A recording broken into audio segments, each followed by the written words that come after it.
All right, let's get right into it. Today, we're doing a deep dive into Jay Shetty's Think Like a Monk. And look, this isn't just about reviewing a book. It's about pulling out a powerful mental model, a real toolkit you can use to cut through all the noise of modern life. To find a little more peace, a little more purpose, day in and day out. So let's start with this quote because it really hits home, doesn't it?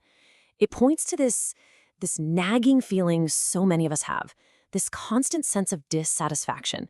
We're always chasing the next thing we're told will make us happy, the job, the car, the vacation. But somehow that finish line just keeps moving, and it's exhausting. And where does that feeling come from? Well, Shetty gives it a name, the monkey mind. And seriously, look at that number, 70,000 thoughts a day. It's kind of wild when you think about it. That's your monkey mind, just swinging from one branch to the next, from a work worry to a random memory to what you need at the grocery store. It's what fuels overthinking, procrastination, and yeah, a ton of our stress. But, and this is the whole point of the book, there is another way, an alternative. And no, it's not about escaping the world to become an actual monk. It's about training our inner world. It's about cultivating what he calls a monk mindset, which is really just a shift from being yanked around by chaos to creating your own calm from the inside out. And this comparison just lays it out so perfectly.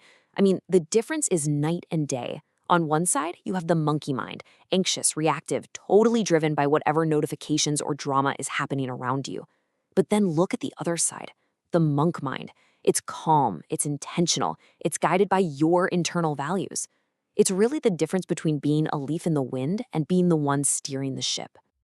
So, this is the million-dollar question, right? How do we actually make that switch? How do we go from the scattered monkey to the focused monk?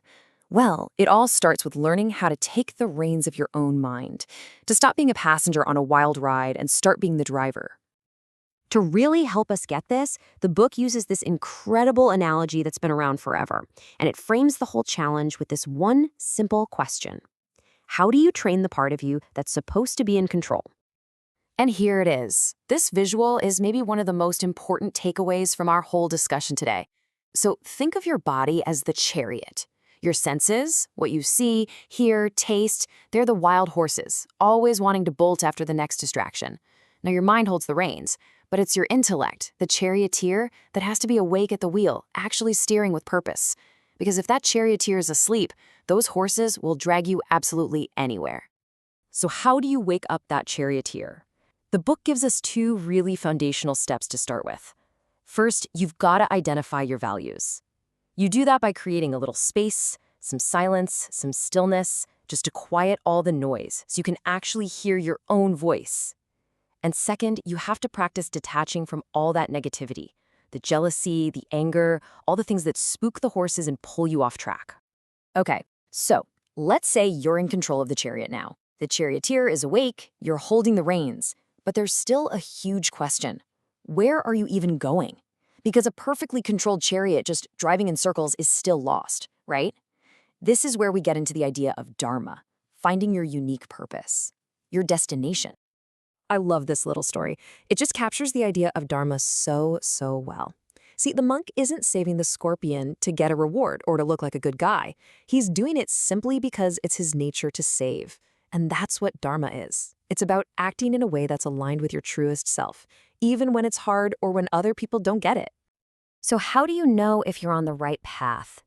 The book says you don't have to overthink it. Instead, you just have to listen to your body for these 4 clues. When you're doing something, do you feel totally alive? Do you get into that state of flow where time just disappears? Is there a deep sense of comfort like, yep, this is where I belong? And if you feel that consistently, those are the signs. That's your dharma calling. So when you really boil it all down, it comes back to this internal choice we all have to make, moment by moment. The monkey mind, that's like the impulsive toddler in you. It wants what it wants, and it wants it right now. But the monk mind, that's the wise adult, the part of you that can see the bigger picture and act with purpose. And so that's what it all comes down to, this one simple but incredibly powerful question you can ask yourself. As you go about your day with all its distractions and frustrations, just check in and ask, who's holding the reins right now? Who's in charge? Which one will you let drive today?